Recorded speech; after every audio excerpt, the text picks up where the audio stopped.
सचिन के लिए गॉड शब्द यूज किया जा रहा है तो इसलिए किया जा रहा है कि सचिन ने कोई चमत्कार किया? नहीं, सचिन ने कंसंट्रेशन के दम पर अपनी सर्वोच्च संभावना को हासिल किया। मतलब श्वास लेना बाईं से ही है, बार बार बाईं से लेना है, बाईं से अंदर जाना चाहिए और दाईं से छोड़ा जाना है, क्योंकि बाईं से लिया हुआ श्वास आपके पैरासिम्पैथेटिक नर्वस सिस्टम को एक्टिवेट करता है। सबसे ज़्यादा प्रायोरिटी देता हूँ तो चंद्रभेदी प्राणायाम। स्थिर मन के बिना किसी भी काम को पूरा करना असंभव है, किसी भी काम पर डटे रहना असंभव है, किसी भी काम में परफेक्शन लाना मुश्किल है, किसी भी काम में ईश्वर जैसा परफेक्शन लाना मुश्किल है। अगर आप खुद की श्वास पर ध्यान दे सकते हो, अपने एग्जिस्टेंस के ऊपर कि आप इस धरती पर हो, तो आपका मन शांत होने लगता है। शांतपन भी दो प्रकार के होते हैं, तो वो जो दिखा रहे हैं कि वह शांत है लेकिन है नहीं, दूसरे वो जो शांत है दिखती भी शांति।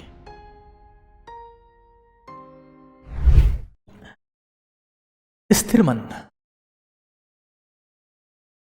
अगर आपका मन स्थिर है तो सर्वोच्च संभावना की ओर जाने का सबसे पहला हथियार है। गतिशील मन के साथ में, अस्थिर मन के साथ में मन को ताकतवर बनाओ। स्थिर मन सबसे बड़ी ताकत है, इससे बड़ी ताकत कोई नहीं है। स्थिर मन सर्वोच्च संभावना का फाउंडेशन है और वो किसी भी चीज में हो सकती है। तुम्हें क्या लगता है, अगर सचिन को गॉड कहा जा रहा है, सचिन के लिए गॉड शब्द यूज किया जा रहा है, तो इसलिए किया जा रहा है कि सचिन ने कोई चमत्कार किया? नहीं, सचिन ने कंसंट्रेशन के दम पर अपनी सर्वोच्च संभावना को हासिल किया।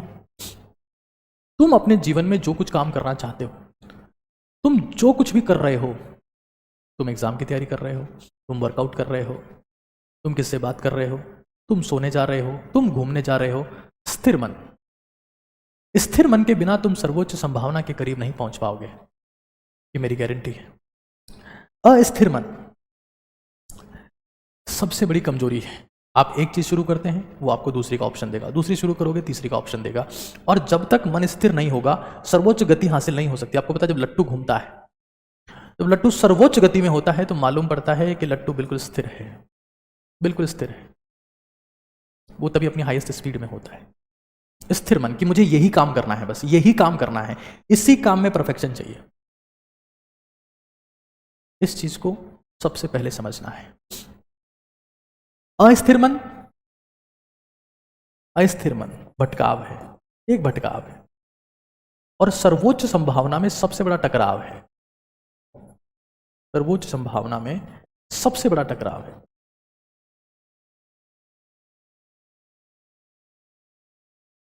सर्वोच्च संभावना किसी भी क्षेत्र में हो सकती है, लेखन में हो सकती है, बोलने में हो सकती है, सर्जरी करने में हो सकती है, किसी भी चीज में, किसी भी चीज में आप सर्वोच्च संभावना की बात कर सकते हैं। लेकिन हमारे साथ में दिक्कत क्या है, आप एक चीज समझिए, हम लोग क्या करते हैं कि हम कुर्सी पर बैठे हैं, हम कुर्सी पर हैं, हमारा शरीर तो स्थिर है, बिल्कुल स्थिर है, हिल नहीं रहा है, और मन भयंकर गतिशील हो रखा है कि वो किसी एक विचार पर रुकने को तैयार नहीं है। कर्म तो बहुत दूर की बात है, विचार पर ही रुकने को तैयार नहीं कि मुझे जिंदगी में ये करना है।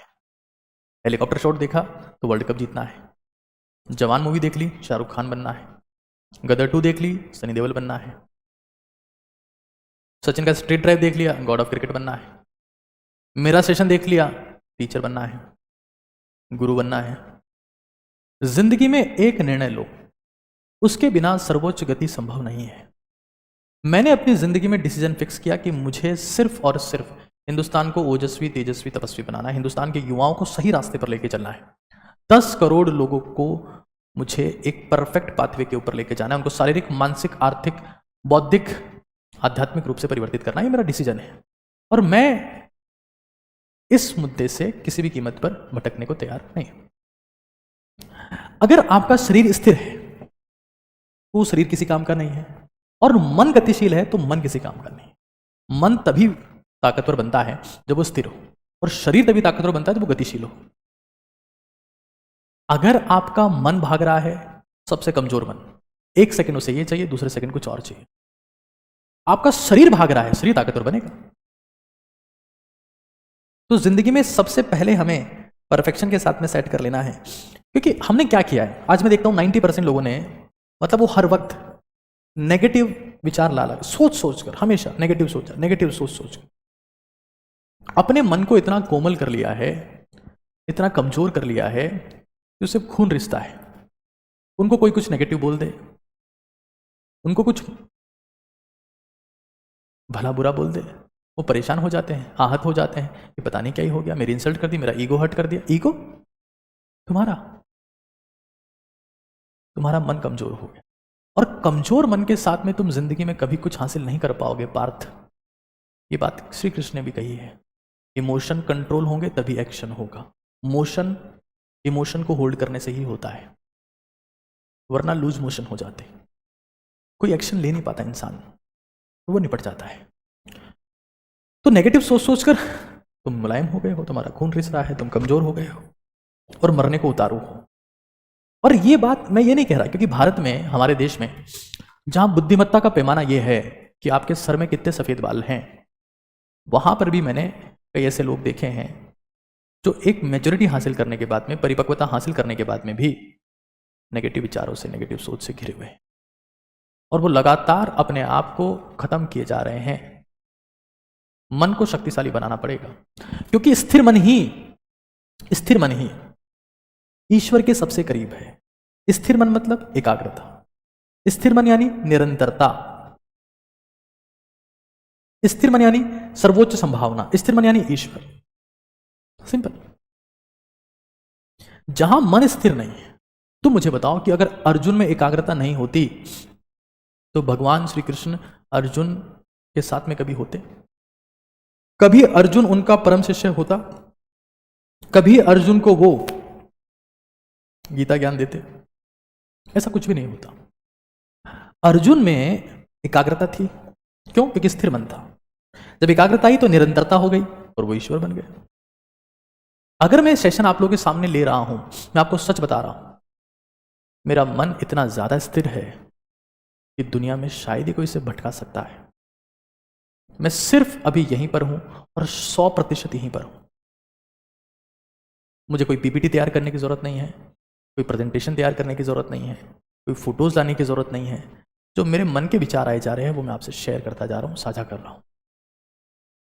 और अगर आपको मन को शक्तिशाली बनाना है, वरना लोग आपको लूटेंगे, आप कमजोर बनते जाएंगे। मन को शक्तिशाली बनाने का दो रास्ते हैं, एक नहीं कहूंगा, दो रास्ते। एक, श्वास पर ध्यान दो। श्वास पर ध्यान आपको शायद पता नहीं होगा, एक मेरा सेशन आने वाला है, बुद्ध या बुद्धू, मैं बहुत जल्दी इसके ऊपर चर्चा करूंगा। भगवान बुद्ध ने कहा कि श्वास एक ब्रिज है आपके बीच में और ईश्वर के बीच में। अगर आप खुद की श्वास पर ध्यान दे सकते हो, अपने एग्जिस्टेंस के ऊपर, कि आप इस धरती पर हो, तो आपका मन शांत होने लगता है। शांत मन भी दो प्रकार के होते हैं, एक तो वो जो दिखा रहे हैं कि वह शांत है लेकिन है नहीं, दूसरे वो जो शांत है दिखते भी शांति है। श्वास पर ध्यान दो। दूसरा, अगर ये अभ्यास नहीं कर सकते, तो चंद्रभेदी प्राणायाम, मैं इस प्राणायाम का फैन हूं। मतलब इस प्राणायाम का शायद मेरे से बड़ा समर्थक इस धरती पर शायद ही पैदा हुआ होगा, मैं आपको सच बता रहा हूं। चंद्रभेदी प्राणायाम करना क्या होता है? बाईं नासिका, दाईं को बंद करके, हो सकता है स्क्रीन में आपको उल्टा दिखे, मैं बाईं से सांस लूंगा, दाईं को बंद करूंगा। आप चाहें, अगर आप आलसी हैं तो आप सिर्फ दाईं को बंद करें और बाईं से लेते रहें, बाईं से छोड़ते रहें, बाईं से लेते रहें, बाईं से छोड़ते हैं। अगर आप आलसी हैं तो कई लोग तो मुझे भी पूछते हैं कि सर इसमें कॉटन डाल लेगा, दाईं वाली में काम हो जाएगा। कॉटन काम नहीं कर पाएगी, हवा फिर भी जाएगी। दाईं को बंद करें, बाईं से सांस लेते रहें। जब भी लगे कि मन में कई विचार आ रहे हैं, मन अस्थिर हो रहा है, क्योंकि मन जब तक स्थिर नहीं होगा अधिकतम गति प्राप्त नहीं हो पाएगी। और अगर आप थोड़े से एक्टिव हैं तो आप प्रॉपर फॉर्मेट में चंद्रभेदी प्राणायाम कर सकते हैं। दाएं नासिका को बंद करें, बाएं से श्वास खींचे और दाईं से वापस छोड़ दें। मतलब श्वास लेना बाईं से ही है, बार बार बाईं से लेना है, बाईं से ही अंदर जाना चाहिए और दाईं से छोड़ा जाना है, क्योंकि बाईं से लिया हुआ श्वास आपके पैरासिम्पैथेटिक नर्वस सिस्टम को एक्टिवेट करता है, आपको शांत करता है, आपके दिमाग को शांत करता है, आपके मन को मजबूत बनाता है, आपके मन को दृढ़ बनाता है। और दृढ़ मन ही किसी भी सफलता को पाने का एकमात्र अचूक ब्रह्मास्त्र है, अचूक हथियार है, कोई और रास्ता नहीं। सिंपली अपनी श्वास पर ध्यान दे सकते हैं। या चंद्रभेदी प्राणायाम करें। मैं अपनी ज़िंदगी में अगर किसी चीज़ को सबसे ज़्यादा प्रायोरिटी देता हूँ तो वो चंद्रभेदी प्राणायाम है। स्थिर मन के बिना किसी भी काम को पूरा करना असंभव है, किसी भी काम पर डटे रहना असंभव है, किसी भी काम में परफेक्शन लाना मुश्किल है, किसी भी काम में ईश्वर जैसा परफेक्शन लाना मुश्किल है। स्थिर मन।